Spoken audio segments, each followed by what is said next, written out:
My name is Haziq. I am 36 years old. I'm one of the directors for Third Down Sports, which is Malaysia's first and only USA football certified youth flag football training and development company in Malaysia lah.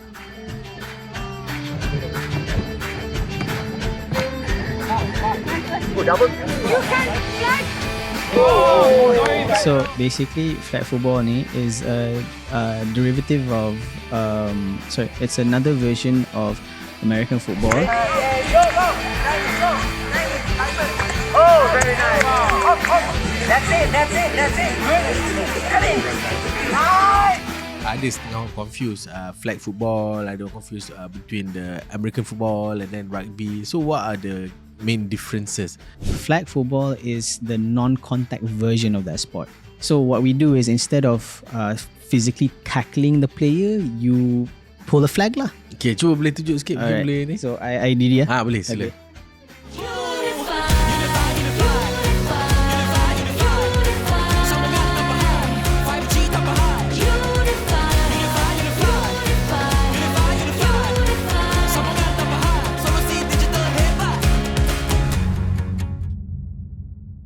Hai, Assalamualaikum dan selamat datang ke Unibizity dalam siri Hasil Demi Hasil. Nama saya Ashraf Khalid dan bersama lagi dengan saya, dah season kedua dah saya bawa Unibizity ni. So thank you so much kepada Unifi juga sebab dah menjemput saya. Kalau korang belum tahu, Unibizity Podcast is one of Radio Info's Asia Podcast Award 2024 winner in People's Choice Best Money and Business Podcast category. So sebab itulah korang kena layan podcast ni. And insyaAllah podcast ni juga akan memberi manfaat kepada you guys yang menonton. So dalam musim baru ni, guest kita adalah daripada kalangan pemenang kontes Kau Jual Apa daripada collaboration antara Unifi dan juga Mix FM. So episod kali ni kita akan membincangkan tentang sukan yang mungkin ramai orang Malaysia tak tahu. Tapi kalau benda ni dekat US mungkin orang dah agak familiar, tapi dekat Malaysia ni mungkin something yang mungkin baru dikenal, baru orang start untuk mengenali kan. And tajuk episod kita hari ni adalah Revolusi Sukan Flag Football di Malaysia secara digital. Dan memperkenalkan tetamu kita pada hari ni, Muhammad Haziq Abdul Hamid daripada Third Down. Hello, thank you for having me. Thank you so much for being here, Haziq. Yep. So I pun sebenarnya baru juga tahu pasal kewujudan flag football ni dekat Malaysia kan. But I find it to be very interesting lah. Yeah. Kan masa dulu dekat sekolah I pernah main touch rugby masa training kan. Sekarang I tahu ada flag football kan. Yeah. So a lot of people like dia mistake flag football for rugby. So the first question yang kita akan dapat ialah, oh dia macam rugby ke? Cakap tak, sebab one, it's rugby is backward pass. Betul. Ini forward pass. And betul. Once you dah pass forward, tak boleh pass lagi dah. Macam rugby, selagi you ada bola tu, selagi you have possession, you can always pass left or right, tapi ke belakang. Tapi this one American football, start tu you kena baling kat depan. Itu orang kata quarterback tu baling ke depan lah kan. So that is the main difference between rugby and American football. Cuma yang lebih kurang dia bentuk bola dia. Sangat beza. Dia macam tak adalah, dia dua-dua bujur kan. Bujur. Tapi like yang ni dia macam bujur tajam sikit bujur dia. Kalau tu dia gemuk sikit lah. Dia gemuk sikit. Alright, so Haziq, mungkin untuk audience kita yang belum mengenali Haziq kan, mungkin boleh Haziq perkenalkan diri sikit and what you do, maybe a bit of your background. Okay, sure. So my name is Haziq. I am 36 years old.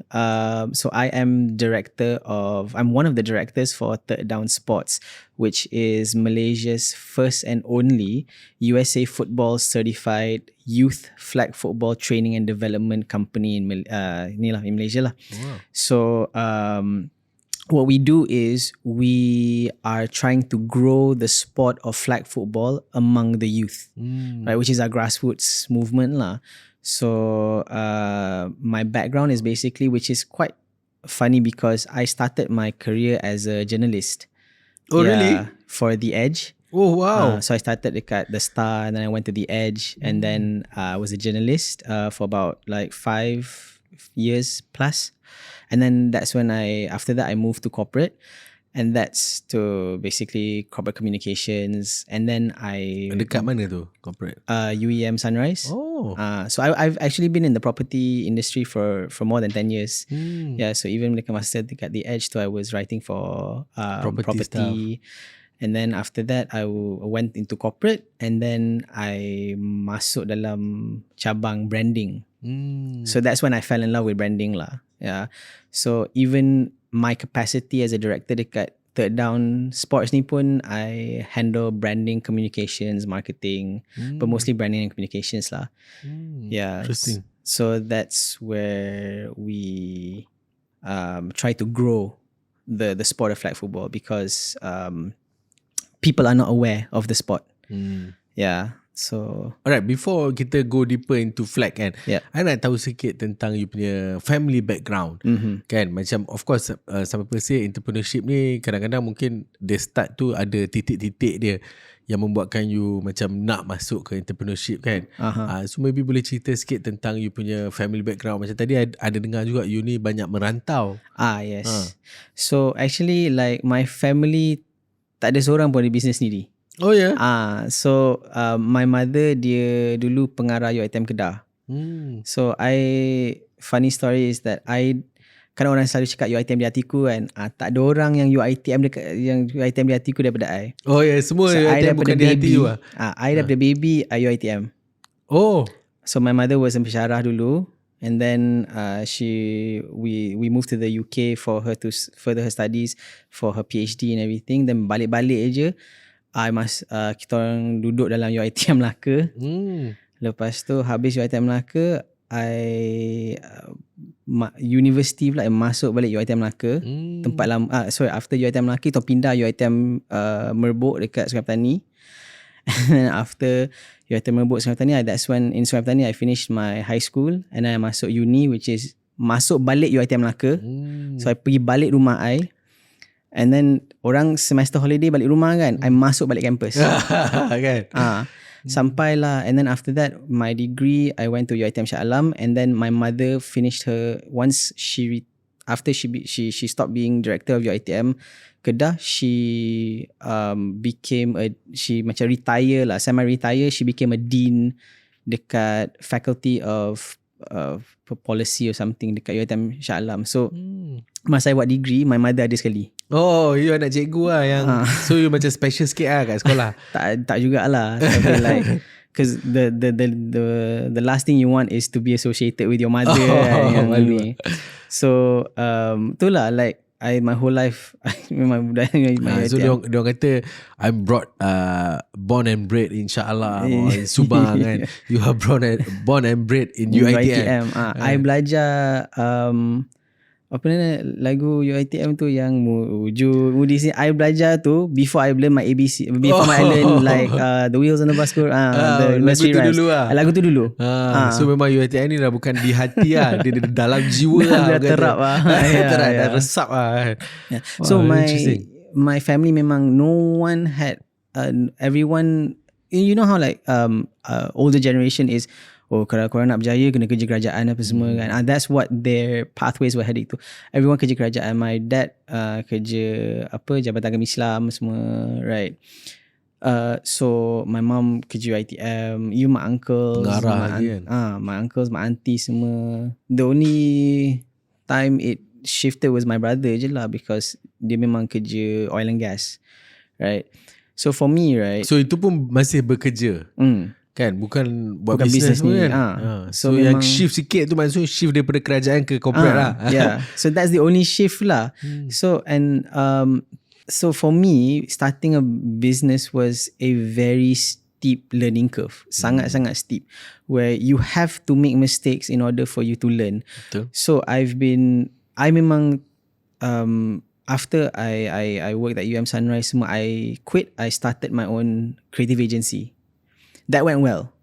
And then COVID happened and everything just went downhill. And then surprisingly for me, it didn't deter me to like, a lot of people would be like, lepas business dah teruk, kerja balik lah dengan orang apa semua, kerja balik dengan company kan. But for me it's like no, I have to try something new. So once COVID so I had already started third down with my business partners in 2019. So when I saw the downward trend of my creative agency business too, I had already started new ventures. Yeah, to basically buffer lah. Tapi as people say, like it's not an overnight success. So I started third down. I slowed down on my creative agency work, and boom, COVID happened, and the movement control order happened, lockdown happened, and we were basically like patah kaki lah for until 2022 when the MCO got fully lifted. Yeah. So for me, like it's going into business was basically a trial by fire lah. Yeah. Memang kena belajar apa sendiri semua. Cara nak bayar company tax lah, benda semua memang, and then how to identify strategic partnerships or good deals, you know. Memang it was a trial by fire. And I think memang dalam business that is most entrepreneur punya route lah. Kan, perjalanan dia tu memang akan you have to go face through all of this challenge. But you know, I always macam, of course personally pun kadang-kadang kita pun face with challenges and things like that kan. But I always feel like macam contoh kalau I rugi $1 kan, I always feel like macam at least aku rugi $1 je.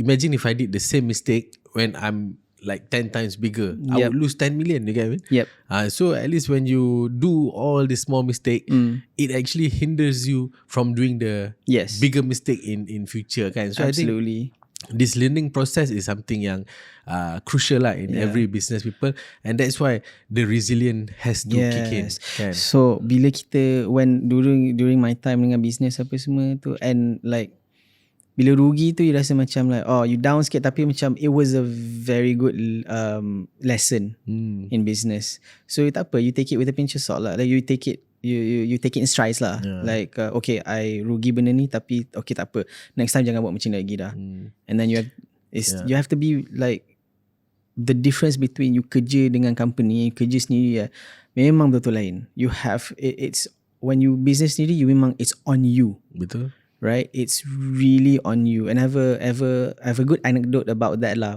later nanti when we get more into this. Maybe boleh je. Okay, so I know my business partner macam wouldn't like me telling this lah, tapi it's a very very good anecdote. So bila you kerja dengan company, like it's not your company. You kerja, you buat kerja, you makan gaji, you dapat gaji at the end of the month, right? So, and a lot of the times what people do is they do just the bare minimum, or if they are really looking to go ahead, they'll do more than what is expected of them lah. But at the end of the day, if you don't achieve what you want to get, you become a bit like sedih lah, right? Disappointed, you know. But for me in the business environment ni, what happened was that my business partner, dia memang dari dulu lagi is business minded. Memang tak pernah kerja dengan companies or whatever. Memang straight out of college, memang terus he knew what he wanted to do. He hustled lah. So he knew what he wanted to do. He dove into the business, and his whole family has business experience, so he learned since young, seeing what his family did and everything. So he had the business mindset, he had the hustle mindset. I was still on the work mindset, right? So third down ada 3 partners tau. So one is he handles finances. The business partner that I'm talking about, he handles business development. And I handle branding, comms, right? So when I started working with my business partner ni, he was already on the business mindset, right? So when I came in, I was like, if what I do what I'm expected to do, which is come up with the name of the company, come up with the logo, brands and stuff like that, come up with basically brand guidelines, corporate color and stuff like that. So that's what I did. And then after that, I macam okay tak lah, tu je lah. I've done my part. Okay, now it's your turn. But it's your company tau. It's your it's your baby. You memang kena, you tak boleh, I realized that I couldn't just bagi makan, Bagi susu dah. You know, you have to kena belai dia, bagi kasih sayang. Exactly. And this is what I learned lah, because it got to a point where like my business partner was calling me every day tau. He's calling me every day, and I got like overwhelmed. Right, I got overwhelmed, and then I started complaining lah, kenapa perangai dia macam ni semua kan. I said call bugging me and everything. Kerja aku dah buat dah semua. Then I took a step back. Reflect, and I reflected on myself, and I'm like, this is my company. Sure, I share it with 2 other people, but this is my baby. You know, if I didn't want to come in and nurture it, then why did I have it in the first place? Betul. Right? So I sat down, I reflected. I'm like, you know what? This is my baby. I have to do more than what is expected of me, because it's a company made up of 3 people, right? You can't expect. It's not like we don't have capital injection. We don't have angel investors. Basically, it's not UEM Sunrise, whatever yang dah ada all the system in place. It's not a GLC. It's not a GLC or anything. Yeah, it's not a mature company that you can just come in and then ada orang can do everything for you apa semua.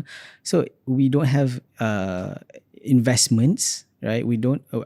How we started that down is we pooled our money together, right, and started, right. But we did have like a little bit of help lah, sponsorship from TNB masa tu awal-awal. So it wasn't a lot, but it got us, it helped us a bit lah. So this is a company where we actually pooled our money together and we started it. You know, there was no investments apa semua. So apa yang kita ada tu, whatever money that we had to be frugal about it. We had to know how to divert it to areas that can expand the business further. You know, get more like returns, right? So then I started thinking to myself like, okay, like we don't have a lot of money, so whatever I can do to make the company a success, I have to do it. Memang nak tak nak, you want the company to succeed with just 3 people ni, you have to do everything in your power, night and day, to make it work. Okay. And then I started putting in more initiative. Change. Once you change your mindset, your whole action pun jadi tukar. Yeah, totally 180 tukar. Like I put in more effort. I went to look for strategic partnerships apa semua. Went to look for partner, like whatever that could build up the company at minimal cost, I did. Right? And then I started noticing that the phone calls got less. Because my business partner already knew that like, okay. Haziq knows what to do now. I don't have to handhold him while he's doing this business. Okay, amazing. And you know, from what you told me tadi tu, I dapat capture 2 things lah. Number one, of course, tadi kita cakap pasal all the cabaran apa semua ni kan. And I think cabaran ni Allah bagi, dia pun tahu kita boleh terima benda tu. Dia tahu kita boleh. Do you realize that all the challenges that you go through, mesti kita boleh keluar daripada this challenge kan? Exactly. So I think that is important lah as a businessman to know. And number 2, from what you said just now juga, I realize that when you dalam manusia ni sebenarnya dari luar dia sama je. Yang membezakan kita adalah mindset kita. Betul tak? Yeah. You yang dulu dengan you yang hari ni sama je physically apa semua kan, but membezakan adalah you punya mindset. Once you change that mindset to become the business mindset, action you pun change. Yes. Kan? And sometimes that's what people don't understand, that a lot of things yang dari dalam kita, the full potential yang kita ada, kita tak unlock benda tu semata-mata sebab kita ada this sekadar buat cukup lah. Yes. But actually when you do things you're full hearted, you'll be amazed of what you can achieve. Yeah. Do you agree? I absolutely, like within the first like year or so, like after, so because kan we started in 2019, right? And then COVID happened, and then we could do nothing for about 2 years or so, right? But during the 2 years we weren't just sitting doing nothing. We were constantly planning, constantly having discussions on what to do, whether it was over the phone or through Google Meets or any other platform that we could leverage on without spending money. We did. And then in 2019, we came back into the market after MCO was listed, and we were extremely aggressive, and we basically grew the company exponentially within just 6 months After the PKP was lifted. PKP lifted. What we could have, then we in hindsight, like what we could have achieved within the two years of lockdown we achieved within 6 months. Okay. That's how aggressive and hungry we were. And also I think another thing from there, it shows that planning is also very important. Yes. You had time to plan. Yes. That's what they say, when you plan to fail, you are actually planning. You fail to plan means you are planning to fail. Yes. Kan? But when you have a concrete plan, whatever that boleh dalam masa 2 tahun boleh jadi 6 bulan because of the concrete plan tu kan. And we had to be smart about it lah, because duit sikit, right? So how do we leverage, how do we get the most out of so little? And then we had to leverage everything, every expertise that we had lah, every connections that we had, we just had to leverage. And but thankfully, like my business partners were extremely efficient, like super efficient in what they do. And then then my expertise is basically just branding and comms, Interesting. Okay, so I nak bring us back sikit. Okay. Tadi kita dah cerita pasal you dah start the business kan, but I nak tahu juga what is the trigger point yang you cakap, okay, I want to start a business rather than continuing on being in corporate tu. Okay, so you just wanted more. You wanted more adventures. You wanted more, like, because it became very routine. Yes, exactly. It became very routine. Bangun pagi, pergi kerja, buat kerja, balik kerja, dah. So I wanted something more exciting in my life lah. More colours in your life lah.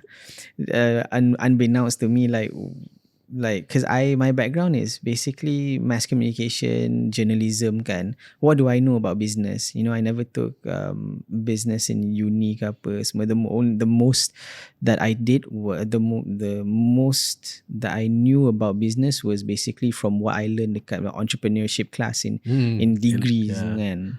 Yalah, Mescom pun ada sikit belajar pasal marketing apa semua kan. Itu je lah. Itu pun masih belajar tu, like I don't know, but the one thing about me is that like I have ideas.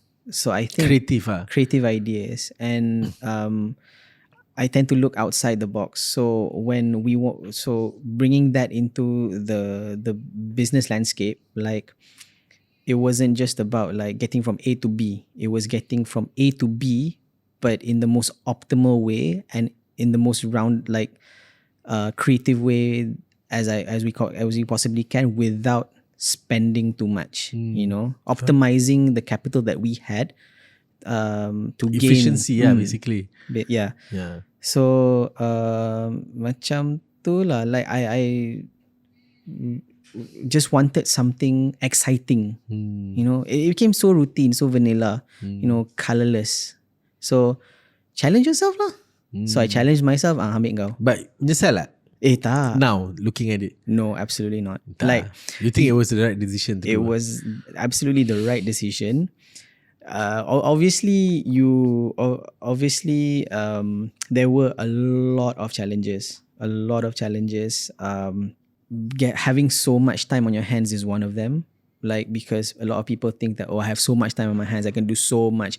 But you immediately, once you have so much time on your hands, you immediately get macam esok lah aku buat, I have time tomorrow lah. Procrastinate so much, and then you don't get anything done. So you had to instill this next level of discipline in yourself. So that's what I did lah. Like, I want to ask, right, most entrepreneur lah, bila they buat a business kan, they have a reason why, the big why they call it kan. Do you have any big why of why you want to be successful in business? Yes, I do. What's your big why then? So my big why was why why should I make other people rich when I can make myself rich? Yeah, but I don't think that's the best way to put it lah. It was my big why is if other people can do it, why can't I? You know, if I can see that other people out there hustling every day to achieve personal goals, right? Why can't I? Right. The first reason that I gave was just satu underlying reason lah. Tapi the main reason was that like why can they do it and why can't I? Why do I have to be in this current situation, unhappy with my current situation, when I can actually Take control of your life. Yes. And do something Yeah. better and greater. Kan? Yeah. Interesting. Okay, Haziq, I nak tahu. Macam of course when you start a business and things like that, banyak juga orang kata it's important to have mentors. Personally for you, do you have any guidance or mentor? One of them absolutely is my business partner lah. Like he is my biggest mentor. Where like I have ideas. So what I do is I'll come up with an idea, basically an initiative or a program, and I will run it by him first, right? Run it by him first, and then we discuss lah. And he's the type where like dia takkan macam like no, can like he won't just say oh no, it's a bad idea. He and my other business partner will sit down and then we will discuss it, and then we'll bounce. Okay, so someone will have to be the devil's advocate.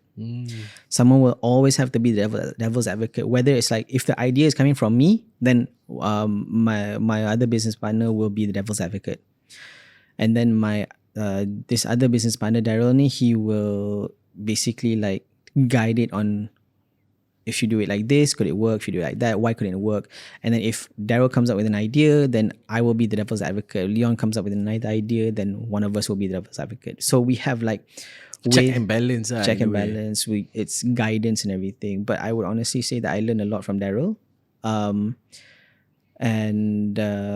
Yeah. So it's a safe space to just play around with ideas, because you know, despite the fact that I don't know a lot about business, but like we've gotten to a place where we can be proud of, right? Because we have a good support system. Yeah, that's what they say. The circle, the people you're around is very important. Kan? Yeah. But I nak tahu juga kan, how did this whole thing started between the three of you? Okay. So Master ingat lagi, it was Tuesday evening and I was on break from work masa tu. I was on break from work and I got a phone call. I got a phone call from Daryl and he was like, hey Haziq, do you want to make money off of playing of flag football? Because at that time we were playing the sport. You know, I was active in the sport. Oh. Yeah. Flag football? Flag football. In Malaysia? In Malaysia. Oh, okay. So I was active in the sport. I was training every Saturday. Like I was training like 3 times a week, going for tournaments and everything. And then, but I realized that my body was slowly deteriorating. Deteriorating. It was like my body was betraying me lah. Okay. Sakit lutut lah, sakit belakang lah, apa semua. So then I was slowly weaning my way off of flag football. So I think like he noticed it too, and then he called me up one day and he was like, hey, I have a business proposal for you. So let's meet up. Then he sat me down, he talked to me about all this. He was like, you know what, like we can't rest on our laurels right now. Flag football is not growing, so we need to find other avenues to grow the sport. So sure, this is a business. We want to make money, but at the foundation, at the core of Third Down, it has always been about growing the sport of flag football. And what better way to grow the sport is among the youth lah in Malaysia, the grassroots movement of Malaysia. You know, so yeah, it's a business, want to make money, but that is always going to be our North Star. Right? That's your big mission, or it's just to grow the sport to the point where like people are saying like, oh, you want to get people to be aware, you want to raise awareness for flag football. Like awareness is one thing, but our main goal is basically just to increase participation. I would like further down in the future, I would love to go up to a random kid, like not just like tiba-tiba pergi kat random kid lah, just like go to Anybody anybody and say, hey, do you know what flag football is? And they will say, yes, I play the sport. So it's not just about raising awareness for the sport, it's about participation, more wider participation in the sport itself. Interesting. Okay, boleh tak I nak of course I understand the business is about flag football and stuff like that, tapi I nak tahu a bit more details on how the business works for Third Down ni. Okay, so the business aspect of it lah. Okay, so the business aspect of Third Down is really simple. So our bottom line revenue comes from us offering flag football as a CCA or a co-curriculum activity to private and international schools. Oh, you have done that now? We currently have 20 or so schools under our belt. Yeah.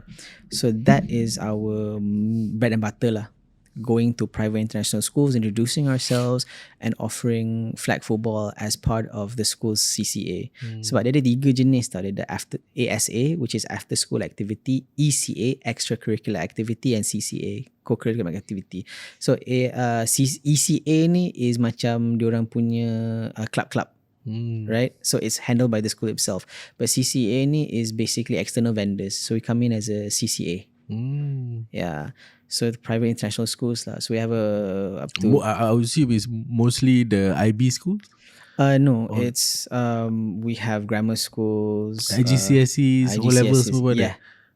What are some of the schools, if you don't mind? We're in ISKL. Oh, wow. We're in Sri KDU. ISKL to IB lah. IB. Oasis. Apa lagi? The 10B schools. Charterhouse, a bunch of others. Oh, that's great. But why not the local government school? So local government schools ni dia susah sikit. No, bukan susah sikit dia lah. Banyak red tape, is it?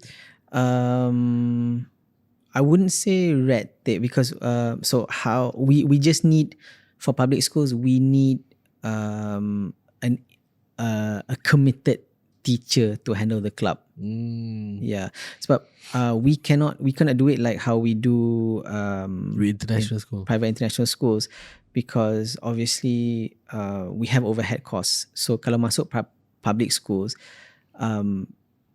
they bukan say they susah nak bayar, susah nak ni lah, nak fund, convert, susah nak fund lah the sport tu, because we have our coaches and everything that. So but what we're doing right now is we have never overlooked public schools. Memang our goal is also to enter public schools jugalah. So what we do is, that's when I said like we have to divert funds here and there semua, so that our academy is free. So what we do is, because so our operations is CCAs for private international schools. We have equipment sales. We have like bola and stuff like that. Our own balls, our flags, apa semua. Baju and stuff like that. Baju. We also have corporate team building programs. We are launching our new streetwear line, apa semua. So it's basically all these operations that bring in revenue to the company, so that we can afford to offer free academy though. Free because things. that is where you grow the grassroots lah, I assume, right? That's where we grow the grassroots lah. So our academy is free, because who would want to send their kids to a sport that they don't know and ask the parents to pay for it? Like, mana dia kenal? Dia tak tahu flag football, anak dia pun tak tahu flag football. And then you nak suruh dia orang bayar untuk main flag football lah. Obviously it will be a challenge lah if we wanted to operate like that. So what we do is we offer free academy sessions for the kids. Diorang tak payah bayar. They come to learn the sport. They love the sport. And then they can go back to their schools and then they say, hey, flag football is fun. And then sekolah tu akan macam, okay, bawa lah masuk coach tu. That's how we can basically leverage on that lah. Tarik sekolah juga. Tarik sekolah tu. So for public schools, macam tu jugalah. So the funding, the revenue that we get from other operations within our company, we divert it to these public schools.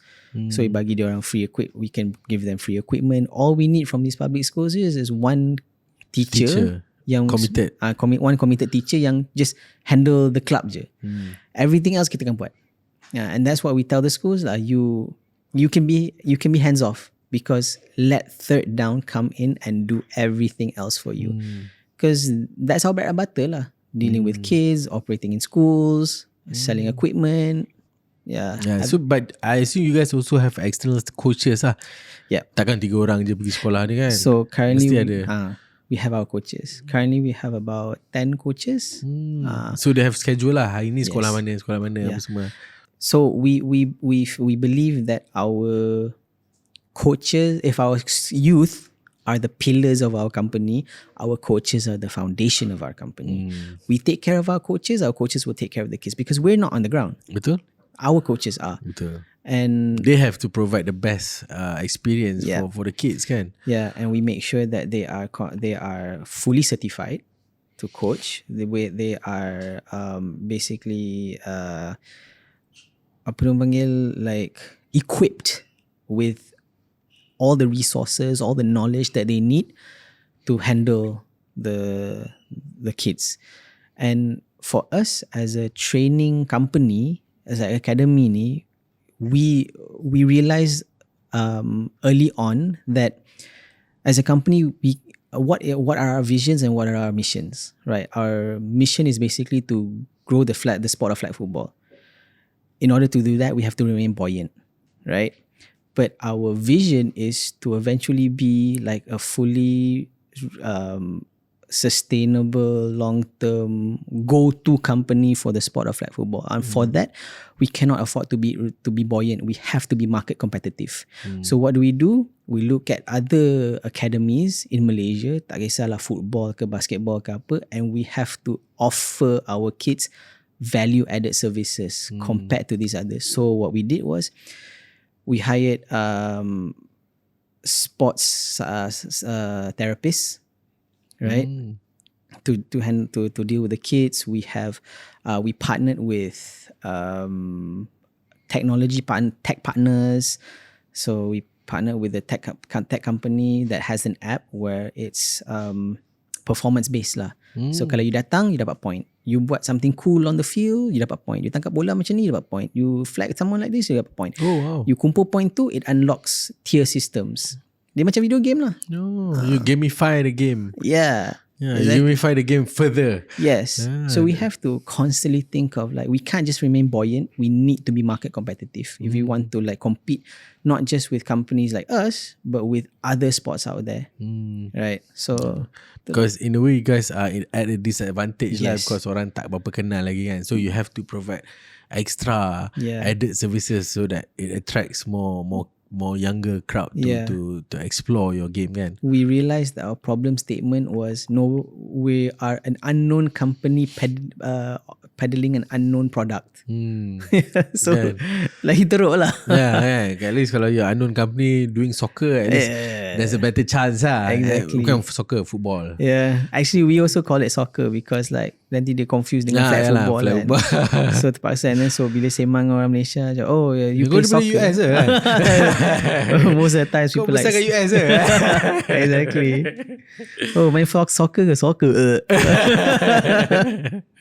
Alright, so of course macam tadi you cakap, ada setengah orang confused flag football, ada orang confused between the American football and then rugby. So what are the main differences? Tadi I think you ada cakap sikit lah pasal rugby and American football kan? Yeah, so beza American football and rugby is basically the ball itself, which is like it's a bit more streamlined in the design compared to the rugby ball, which is fatter. Gemuk sikit, The number of players, the passing movement, which is rugby is ke belakang, kita ke depan, and then the motion as well lah. Like On the field kita ada, let's take flag football for instance lah. It's flag football is currently 5 versus 5, right? So 5 is 5 versus 5, meaning 5 on offense, 5 on defense, right? And each person has a role. So it's quarterback, receiver, and then the 4 receivers lah. Then the receivers tu ada dia punya own assignment semua lah. Wing apa forward apa macam tu. Dia ada macam wide receiver. So you have the quarterback, you have the wide receiver, you have the center, you have the running back, and then you have another wide receiver lah. So and then defense pun ada nama-nama dia juga. So dia ada macam safety, dia ada cornerback, dia ada middle linebacker, macam tu lah. So everyone has their assignment. So for rugby, once the ball dah kena pass tu, it's all continuous motion tau, until the ball is taken away from you. Taken away or dia macam the touch, right? For this one, it's like the ball is with the quarterback, the ball is with the center passes the quarterback, then the quarterback will pass it to any of the receivers, right? The play ends when the flag is pulled, or when the flag is pulled and then it is continued where the flag is pulled, right? So dia balik-balik ke dia tukar? So quarterback akan baling ke receiver akan lari lah to score a touchdown. Okay, kalau contoh ada orang tackle dia ataupun tarik flag dia kena berhenti kat situ. Dia kena berhenti and then dia masih pegang the ball. Dia then bagi balik kat ni lah quarterback lah untuk quarterback balik from dia punya side lah. Bukan kena bagi balik kat sana. But how do that opponent get the ball? Basically, so you have 4 tries. Okay, let me try to. I pun macam it's a very confusing. It's a very simple sport once you play, but once you try to explain it, macam it's a bit confusing. So the offense has 4 tries to score a touchdown. But there are downs on the field. So once you pass the first down, then you get 4 more tries. Dia macam berapa meter macam tu, that is the first down, second down. Okay, I understand. So so you have so originally when you start at the first line, which is what we call the line of scrimmage, you have 4 tries to get to the touchdown zone. Faham? So the quarterback has 4 tries lah. Yes. Kalau orang tap pun dia ni juga. Yes. And then kalau let's say dia tak dapat sampai ke touchdown zone tu, by the time they finish the 4 tries tu, then it's a turnover. Then defense goes to offense. Then defense starts an offense. Tukar. Faham. And then when they change offense and defense, do they change player ataupun it's the same player? They change player. Usually like every player has their assignment lah. They has their role. So bila dia defend, dia akan the whole defense akan masuk, and then offense akan tukar. So offense akan get off the field. Diorang punya defense pula akan masuk. Dia sebenarnya similar, very very similar to American football. The only difference is American football tackle. This flag football tarik flag. So basically, flag football ni is another smaller version of American football. So what happened was, because the NFL wanted to make this sport more accessible to everyone, they created flag football lah, which is you don't need to spend money on equipment apa semua, and a lot less players on the field, a lot less injury also. A lot less injuries. So now it's more accessible lah. Okay, itulah. Interesting. Okay, I nak tanya you kan, macam in terms of the revenue stream kan, dia banyak datang daripada online ke offline? It's mostly offline. Offline sekolah-sekolah kan? Sekolah-sekolah. But we are trying to shift to online juga, because we currently don't have a marketplace, but we have products to sell. We have our equipments to sell. We have the balls to sell. We have the flags to sell. We will even sell pylons, cones and everything. But it's just that, and our t-shirts apa semua, our merchandise. But platform But yeah. So we're now trying to shift to an online marketplace where it's more convenient for other people lah. But and even for because we have the free academy, but we're also going to be introducing the paid academy, which is a bit more intensive training. So Kalau the free academy is basically you datang, budak-budak datang, main lah, learn the sport, main lah, Mostly play the game lah. play the game. But for the Training dia betul-betul ada proper specific training modules lah. kan I explain tadi yang masa apa, we have specific roles for specific players on the field. Once the paid academy comes in, then if you get the player itself, the youth itself gets to pick the role that they want, and we will train them specifically for that role.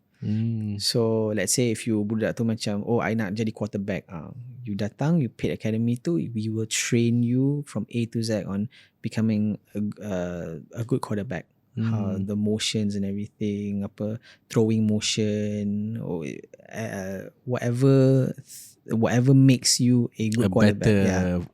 Better flag rugby punya player, flag football punya player lah. Yes. Yeah. Interesting. So that's when we want to just shift to online. Online. Sebab I think customer pun boleh, because there might be people who are interested to sign up kan. So mungkin that is a good way to approach the market lah. Yeah. Sebab nanti nak currently pun parents kalau bayar for sessions pun it's through the school ke apa kan. So there's really no need for us to collect the money from the parents themselves.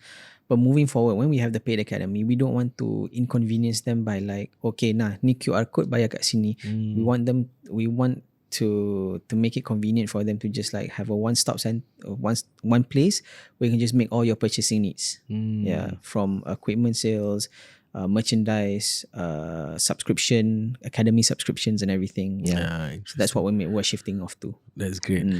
Alright, so thank you so much for sharing. So kita pun dah sembang agak lama juga, about 40 minutes lah. So kita akan take a short break, and lepas the short break kita akan continue our conversation. So thank you so much. Thank you. Catch you guys after the break. Bila kerja sendiri, mulalah rasa menyesal. Lagi-lagi bila kena selesaikan semuanya sendiri. Walaupun selalu rasa buntu. Tapi bersama rakan niaga, semuanya dapat ditempuhi bersama.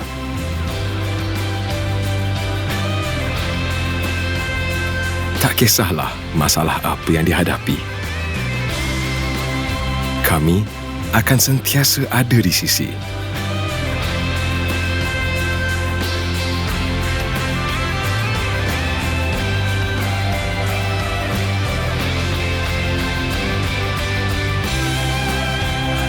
Dengan bantuan kami, mereka dah pun berjaya melebarkan sayap perniagaan.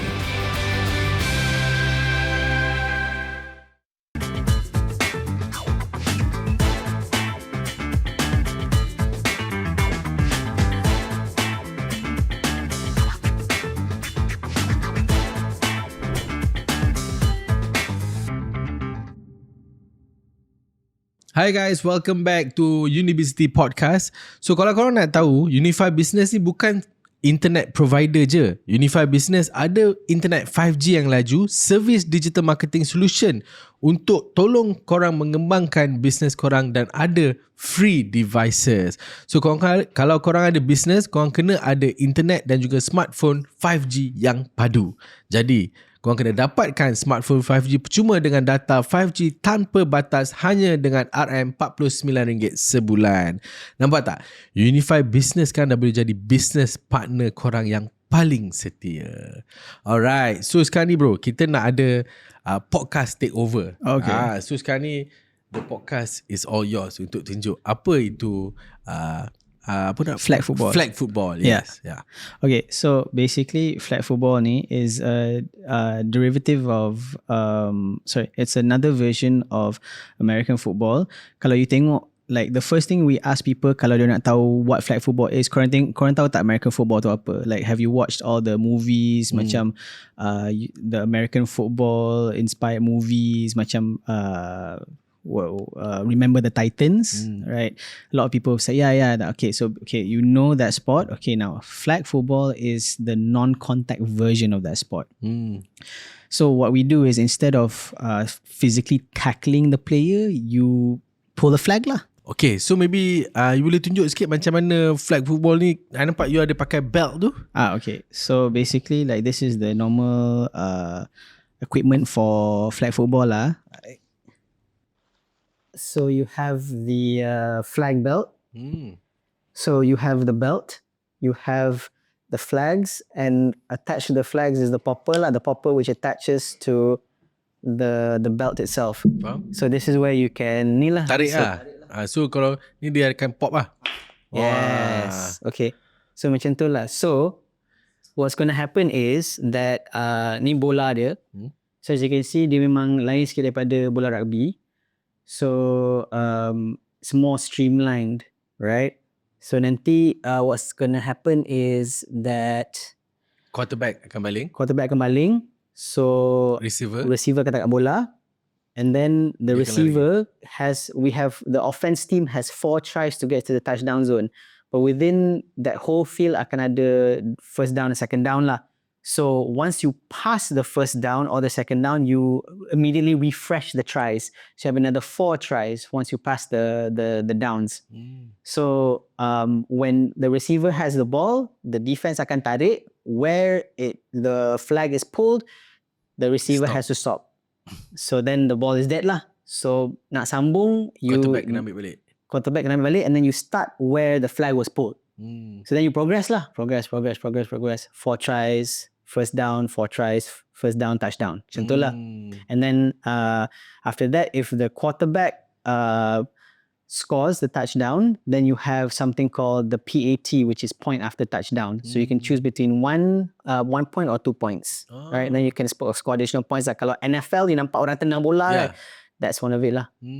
Right. And then after that, and then you turn over lah. Once you finish the PAT, then you turn over, then the other team punya offense pula masuk, and then your team becomes the defense. Your defense masuk. Then for every touchdown score, there's 6 points.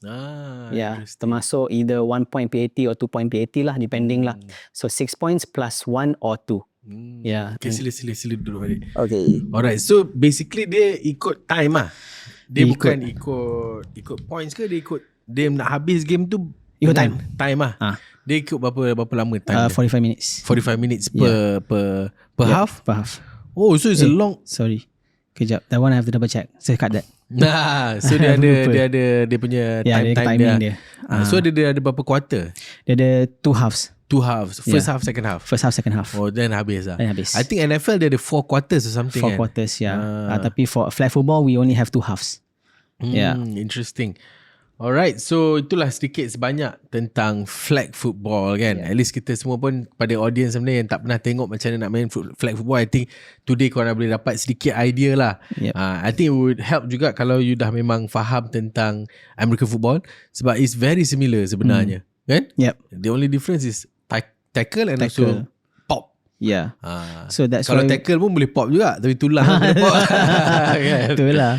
So that's why we make it like, that's why flag football is now accessible for everyone. So you don't, it's less costly, considerably less costly than the American football that is played during the NFL. Kan dia yalah not as yalah, kalau NFL dia ada macam-macam jenis training punya benda lagi kan. So it's a bigger scale lah. This one is like a mini scale of the game lah. But I think it's also good untuk orang yang minat nak belajar American football to start with flag. At least you don't get the injuries at the start kan.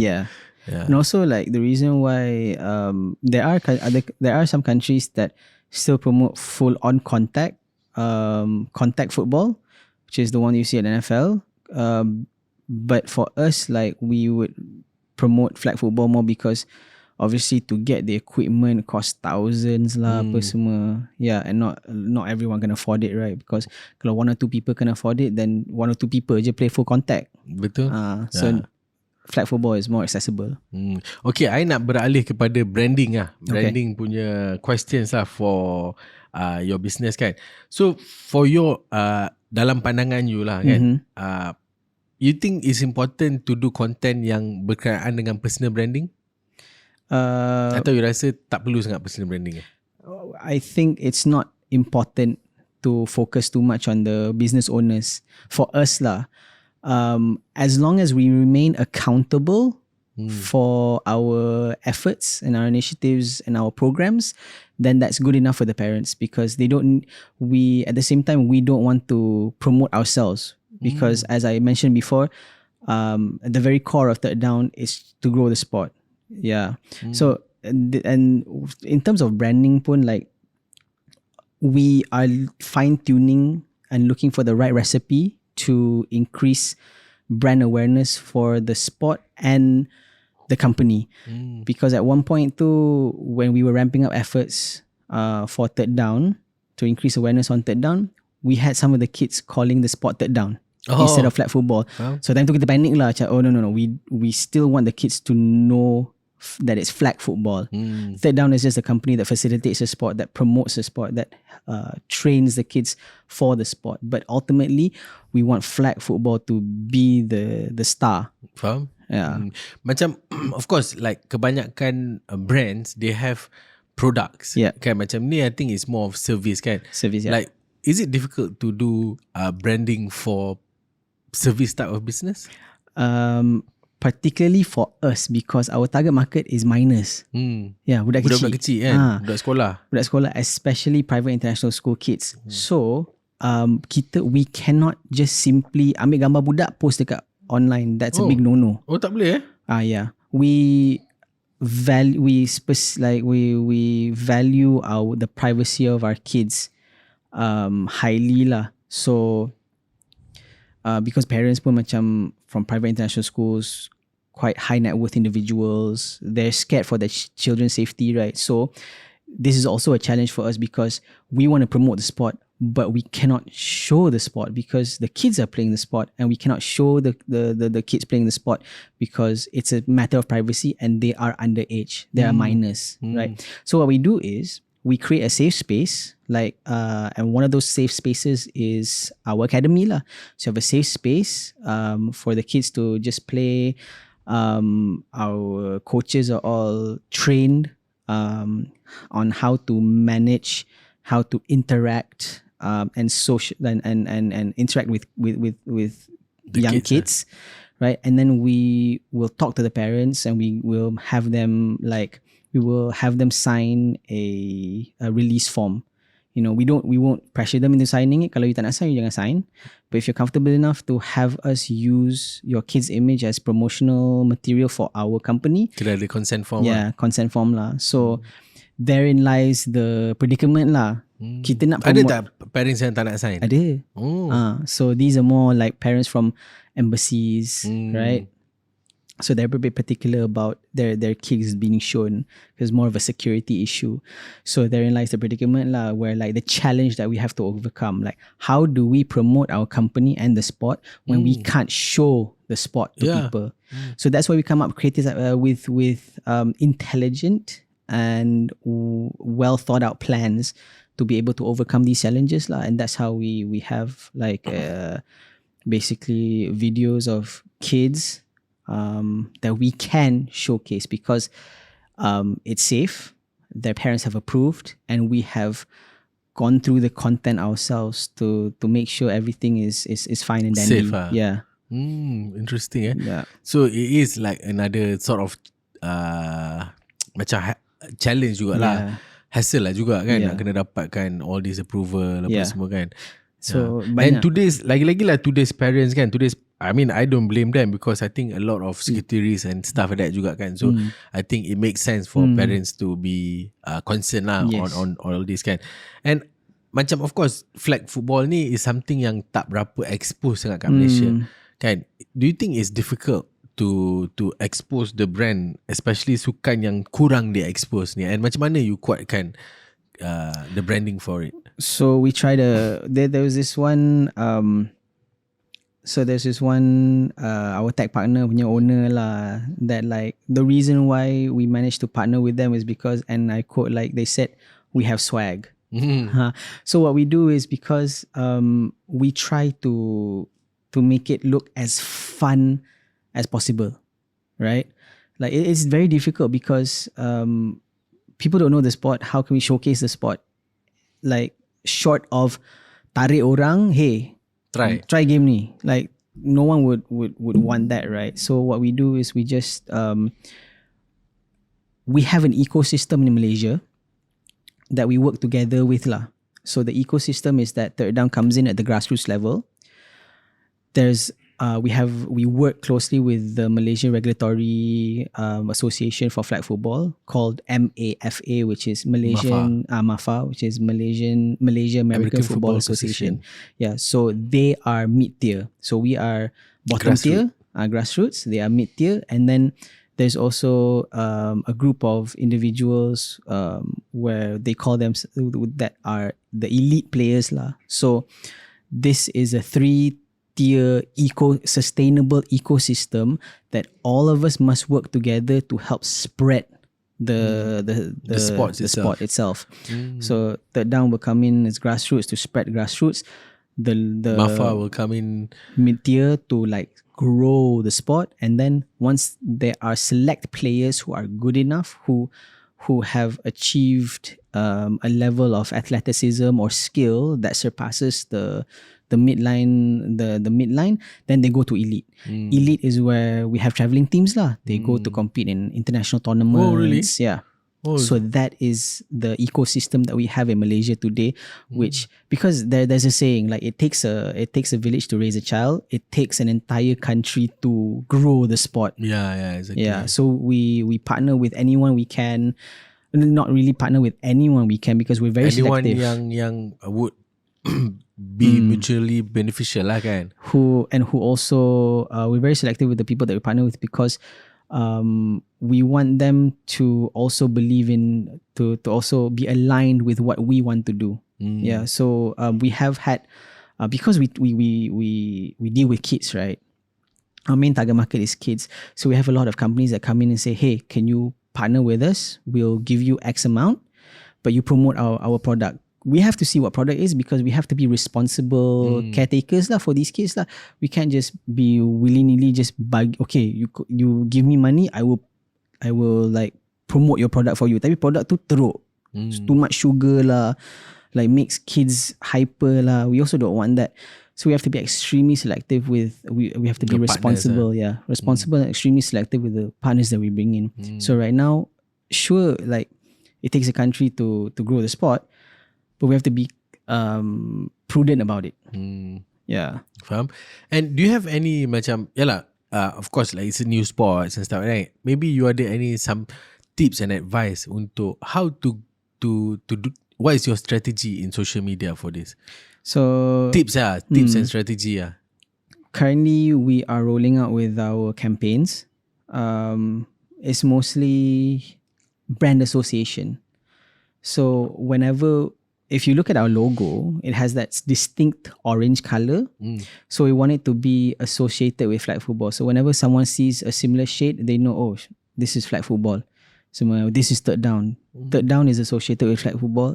Ipso facto, I will see flag football in that color. So it's a lot of brand association. It's a lot of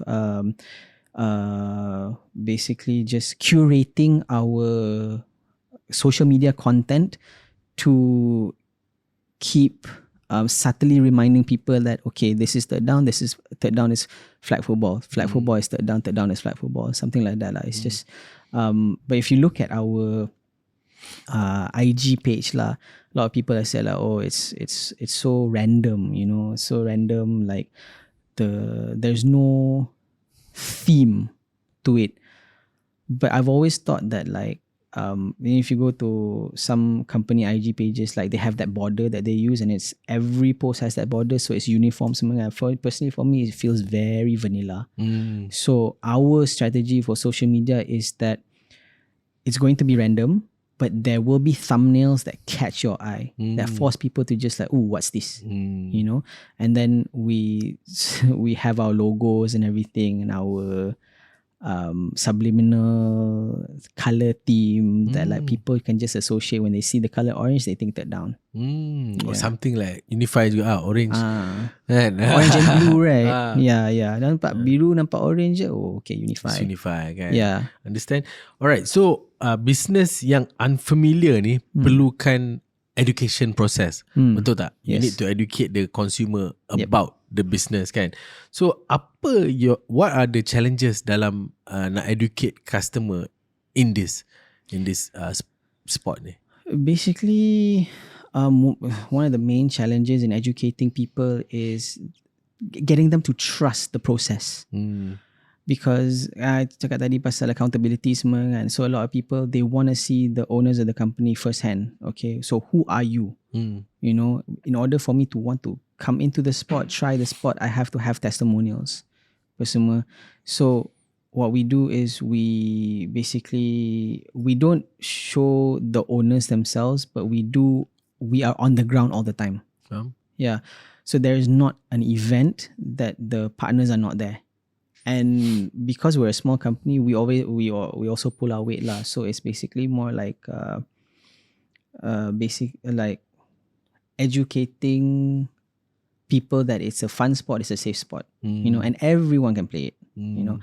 And we show it themselves, we show it to them ourselves lah. Like okay, like see, like when they run the route ke apa, tangkap bola ke apa, there's no physical contact.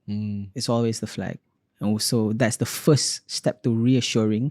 Safety is the first, showcasing safety fundamental is the first step to reassuring people, educating people that this is a safe spot. But not just a safe spot, it's also a fun spot because you get to run around, stuff like that lah. Yeah, faham. And of course bila kita buat social media apa semua ni kan, we are bound to make some mistakes kan. Ada tak any mistake yang particular yang you remember yang you guys buat dekat social media? The kesilapan konten lah, orang kata kesilapan konten yang paling besar. Kesilapan konten yang paling besar mostly our designs lah. Like because mentioned before, we have to be frugal with our money. So most of the time, like we used to design everything ourselves. Obviously we didn't have any background in design, graphic design or creative design or whatever. So that was the main issue that we had, where we couldn't create like attractive enough posters or postings. We didn't really have problems with copywriting because we dah biasa buat lah. But the design aspect of it lah, and then through the years it kind of got better because now we can hire graphic designers semua kan. So, but until today, I wish I could like just redesign or delete the previous posts, you know, because it doesn't it's not attractive enough, you know. When people see it macam like company mana ni kan. So for companies out there semua, brand and social media image and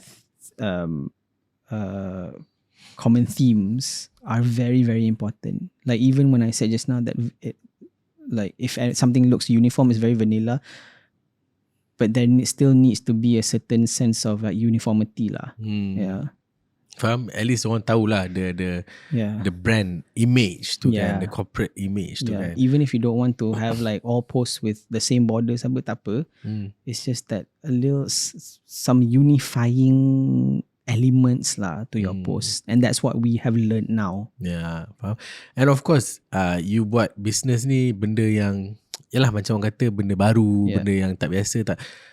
Ada tak pernah orang petikaikan you yang cakap benda ni tak lagi jauh kan? Are you like, mungkin orang kata you wasting your time ke, ataupun orang kata oh you punya benda ni mahal sangat lah untuk Malaysia. Ada tak you face this kind of challenge? Dulu masa awal kita start tu, ada orang petikaikan, dia cakap oh so you started a business ke? Ni bukan business, ni hobi je. I'm like okay. Like real people? Like like some of our friends apa semua, they're saying that oh all your money goes to like your coaches lah, your overhead costs lah, apa semua, your operating costs lah, so you don't take money for yourself. Awal-awal tu lah, we don't take money for ourselves. Oh so it's just a hobby lah, you buat this for fun. It's like chill lah, relax lu, benda ni baru start kot, right? And then but we are grateful that no one has ever said oh benda ni mahal, because with the sacrifices that we make, made it cheap. Yeah. So banyak dulu, ramai orang yang macam petikaikan dulu. So we had like friends that said like you're not going to make money off of this lah apa semua, and ada yang macam people who in the community themselves say, I don't want to support you because you're making money off of my hobby. You know? Yeah. So how did that make you feel when you yelah you tengah buat business susah payah-payah ni orang cakap benda-benda macam ni? I would love to say that I was not love lah, tapi I'd like to say that it demotivated us, but it didn't, because we lagi kita dengar macam tu, lagi kita nak prove them wrong, right? Okay, so like, and lagi kita nak have Prove to them and have more value added services in our company to show that, okay, if you don't want to support us, then you'll be left out lah. So everyone else that supported us benefits from us, you know, and if you don't want to support us, then you're left out. And sure enough, macam tu lah jadinya. We don't want to be bitter or conceited about it, but like that was just how it became. Like we're never petty, you know, like for the people that said like negative things about us, and we still want to give back to the community, and that's what we do lah. We give back to the community. So if I can touch on like giving back to the community, right? Like kan I mention kita ada ecosystem semua kan. So what Down also does is we hire the people from the community to be our coaches, and we equip them with knowledge, with equipment, and we pay them above market rate. Yeah. So because we love the sport so much, we want to give back to the community that has given us so much. So that's how it's more of like a like social sustainability thing lah. Like you play the sport, okay, so budak start dari sekolah, join Down. They love the sport so much, lepas sekolah pun, once they reach 18, then join MAFA, right? Once they join MAFA, they get good enough, they join Elite.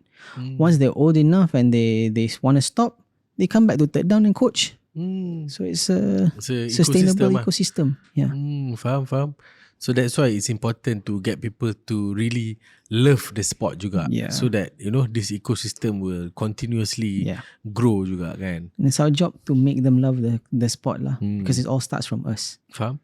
Alright, so kita nak move on kepada content creation. Okay, we have some questions on content creation lah. The use of content creation for business purpose lah kan. So mungkin you boleh sharekan some tips untuk buat content yang berkesan. I see. Okay, so for us, what we have noticed is basically like if we come up with 4 content, right? 4 content, one like two posters, 2 videos, and we look at the performance, the engagement from each of them. We can kind of see which one works and which one doesn't. So basically, obviously the videos are always going to do well. But the type of videos that always do well, the ones that like feature more impressive action, right? Because when kids see it, they want to be it. So we want more like instead of normal videos where the kids are running or catching a ball, we try to basically curate or direct more impressive catches, more impressive throws, more cheering, more happiness and everything. Because when the kids see it, they're like, oh, I want to be that. I want to be catching balls like that. I want to be doing actions like that, and have people surround me and cheer me on. So they kind of can emulate lah. They want to emulate that. They want to be in that position. So now moving forward, like we have to shift our videography a bit lah. Masa kita ambil the videos, like some of them are staged, not gonna lie. Tapi like it gets the point across lah. You come here, play the sport, you can do this, you can do that. The posts, like posters, something like the posters that we get the most engagement from is mostly skewed towards the adults. Where like we have ball sales, we have equipment sales and stuff like that, new t-shirt designs, right? Those get the most engagement. So what we realized, to get them to target the kids, we need to create more impressive videos, the more actionable videos, you know. For the adults, it's mostly like, hey, what's there to buy, next, new equipment, fancier stuff. Yeah. Understand.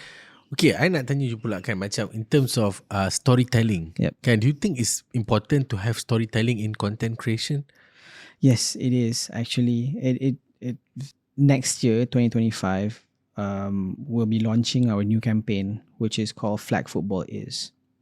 And the storytelling, the narrative of that is, what does flag football mean to you? Right? So we could interview adults, kids, apa semua, and ask, what does flag football mean to you? Does it mean like, some of the kids might say, oh, flag football means fun, flag football is fast, flag football is energetic, flag football is healthy, flag football is this. And then we will compile all of them into a video lah, like, and then like flag football is like, so basically like flag football can be anything positive you want it to be. But flag football is for all. Yeah, so that's the storytelling that we want to deliver, because we want to tell a story that anyone can play flag football. It doesn't matter what your social status is, doesn't matter what your skin color is, doesn't matter what language you speak, doesn't matter jantina lelaki perempuan. Your gender, tak kisahlah. Anyone can play flag football. Yeah, so that's the story, and we believe that storytelling is very, very important, because and it will tell the message. It will deliver the message well lah when you do a storytelling well juga kan. Because it delivers the message. Yeah, interesting. Okay, so bagi you lah, macam mana pula nak dapatkan sales daripada buat content ni? Do you think it is something yang boleh content ni boleh generate sales juga? Yeah, it's possible. It's really possible to generate sales from content, because but you have to be smart about it lah. It's mostly from paid, sponsored posts. Yeah, that's why we partner or collaborate with other brands, that are willing to invest money. Invest money to get onto our platform as well. So it's definitely possible to get paid for content. Kan, and dia sebenarnya banyak cabang juga. Kan, dia macam orang collaborate dengan kita. Lepas tu juga kadang-kadang customer mungkin get interest from them, also want to join whatever we are doing kan.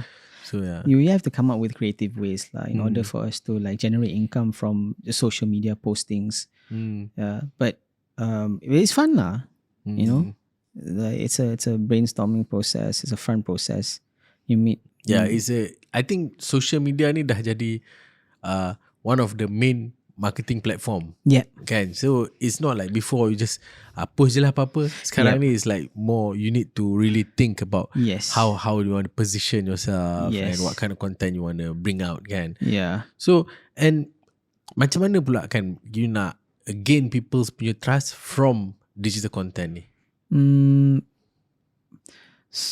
What we find to work is more human connection. So it's not a lot of physical items like balls or flags or whatever.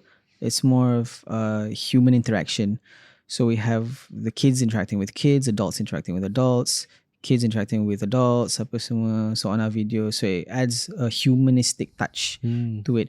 And when we add that humanistic touch to it, people tend to relax and trust us more. Not to say that there's no reason to trust us kan, tapi like we like to think that we are very responsible towards our youths and towards our coaches.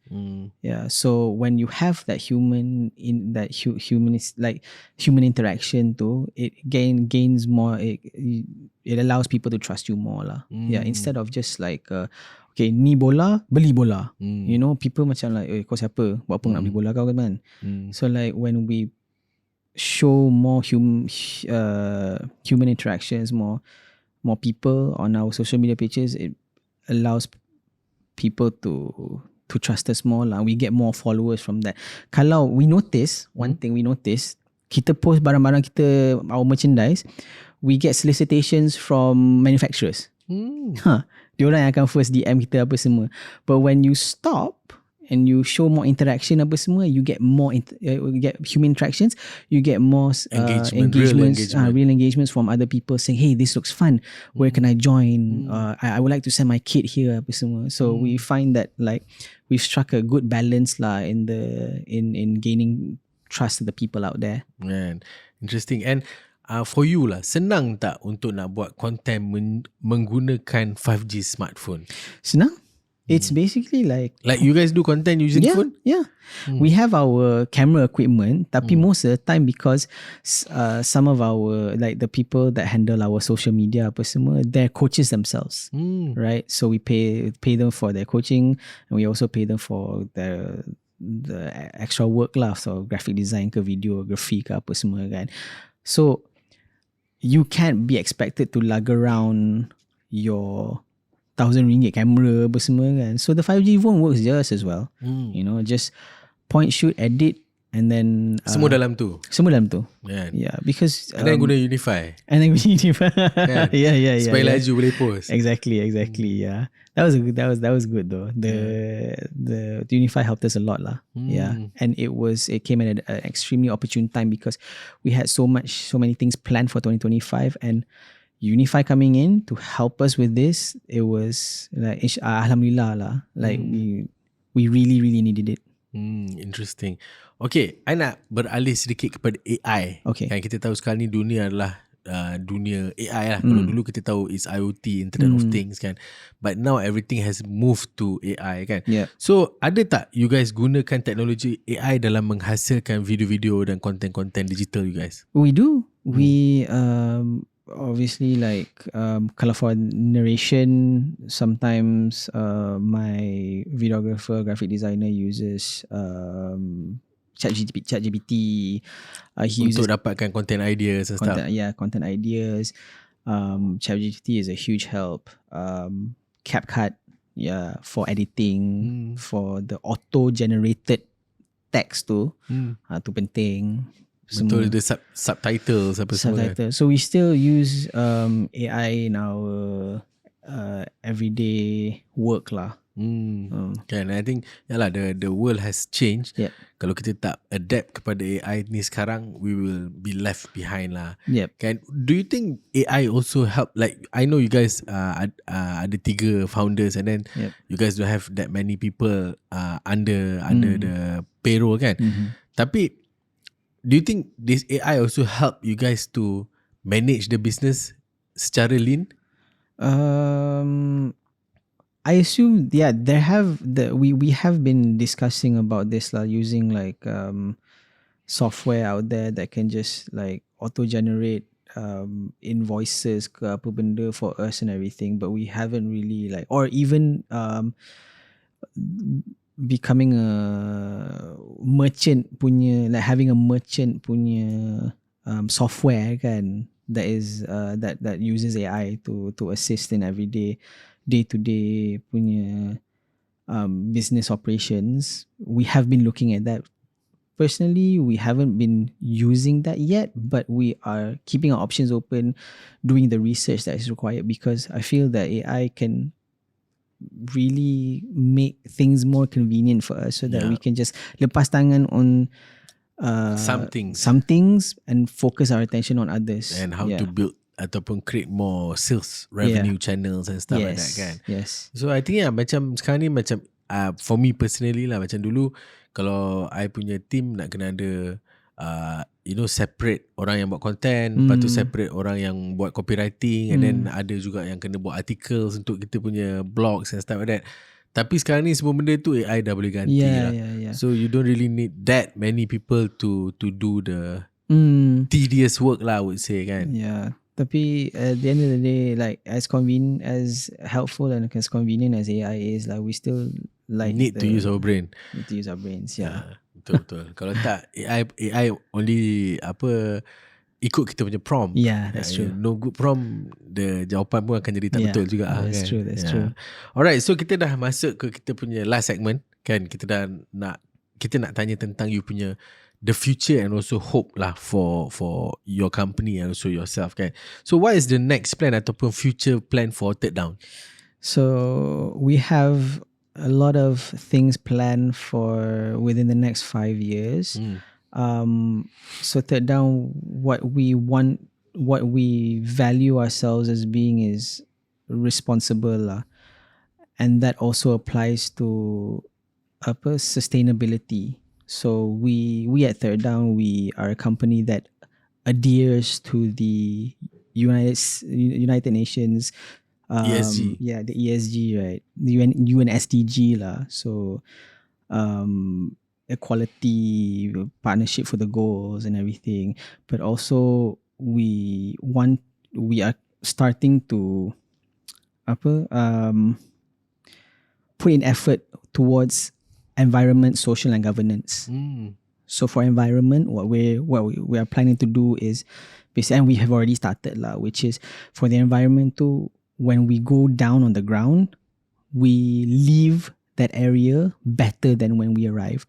So meaning kalau kita pergi Padang, balik tu kita turun sikit, kemaskan tempat tu. Wow. Yeah. So that it makes it's cleaner for the environment, and also like it's better for other people that come after us lah. Macam Third Down ni lepas guna Padang, cantik je tinggal kan. You know, Macam Jepun. something like that lah. Yeah, for social, we always make sure that our coaches are taken care of. We do CSR activities as well. So our coaches are always paid above market rate. We also support them or enable them to, we support them lah when they go for tournaments apa semua. We subsidize their tournament fees. We basically macam, what's the word? We encourage them to continuously be active. Okay. You know, and then make sure that whenever they are working with Third Down, everything is taken care of. You know, kalau pergi makan pun kita kan bayarkan apa semua. So all they have to do, focus dekat coaching aja. Right? That's the social part lah. That's the social part. And then we do CSR activities for underprivileged kids and everything. Then for governance pun, we partner with with companies or people that are aligned with our goals. Yeah. So it makes it more like cohesive lah. Makes it more responsible for us as a corporate company. Yeah. Interesting. Then moving forward, so lagi like we are constantly constantly growing our streams of revenue. Yeah, daripada kita punya baseline aja, which is just private and international schools, then we are moving into our B2C business maybe. and then we have partnerships not just in Malaysia, but we also have like networkings with NFL, USA Football, IFAF. IFAF tu macam FIFA, you know. So it makes us more credible lah, you know. So that's all we wanted. That's what we want to be like, credible, so that when people see us, people know that we're responsible. Kita bukan just kita masuk sekolah, kita ajar anak dia, kita balik. Jauh, kan? We add more. It's more added value. It's more responsibilities. You know, it's a bit more work, tapi it's worth it at the end. Because it's knowledge also for the kids, kan. So then moving forward, also we have now been invited to international tournaments. Yeah. So we're prepping our kids semua lah. Yeah, so orang kata the world is your oyster. Yes. Yeah, and this thing is gonna grow bigger lah, insyaAllah, in the next 5 years, kan. Yeah. Alright, my last question. Mungkin you boleh bagi some tips ataupun nasihat kepada orang yang kat luar sana yang nak buat business yang tak popular ataupun they say niche punya business. So I truly believe that like there's no bad idea. It's just you just don't know how to execute it yet. Yeah. You know, so like if you have an idea out there, think outside the box on how to promote it. You know, jangan macam like, let's say like like you have an idea and then you look at everyone doing it the same thing. You know, just think outside the box on how to be market competitive lah. You know, it's not just like I said before, it's not just enough for you to be buoyant. You want to be market competitive so that you can be, you know, you can get above everyone else, right? Yeah. So the one advice I can give to to people out there is just learn to think outside the box. Once you have that recipe, then any idea can be a good idea. Yeah. Man, interesting. Thank you so much for sharing welcome. everything that you have done, and also some tips and also strategy for us kan. So I think after listening to you, I think it is very bold for you guys to start a business yang macam ni. Kan, business yang orang tak kenal, it's a niche business, but it's also sebuah perjuangan juga, sebab dia daripada benda yang orang tak tahu, you want to create the interest, and maybe one day this becomes a national sport. This becomes something yang Malaysia pun ada its own apa orang kata national team. Who knows one day kan. So and it all starts from here kan. And kalau tak ada siapa yang menggerakkan benda ni pun takkan jadi juga kan. So congratulations to you thank and you. your team juga for doing this, and I hope that you punya work at Third Down ni akan continuously dapat support daripada ramai orang, and dapat lebih ramai lagi budak-budak dan juga orang besar yang join dan support and play flag football ni, insyaAllah. InsyaAllah. Thank Alright. you. So thank you so much again for being here. Thank you. Thank you. Alright, so kita pun dah sampai ke penghujung episod kita di Unibizity dalam siri Hasil Demi Hasil kali ini, dalam episod Revolusi Sukan Flag Football di Malaysia secara digital. Alright, so terima kasih juga kepada korang semua sebab dah sudi layan podcast ni sampai habis, dan I harap juga you guys dapat learn a thing or two from this story. Bagi I, this story is something yang of course kita semua boleh belajar. Sometimes nak buat suatu benda tu tak semestinya kita buat benda yang semua orang dah buat, tapi kita pun boleh cari benda yang tak ada kat Malaysia and bring it here and make it big here juga kan. So hopefully you guys get to learn something. And jangan lupa juga untuk dapatkan free 5G smartphone dengan Unifi Business Plan pada harga serendah RM49 sebulan. Berbaloi kan? Ya, boleh tak? Boleh. Alright, so follow juga account social media kita orang. Kita akan tulis dekat ruangan description di bawah.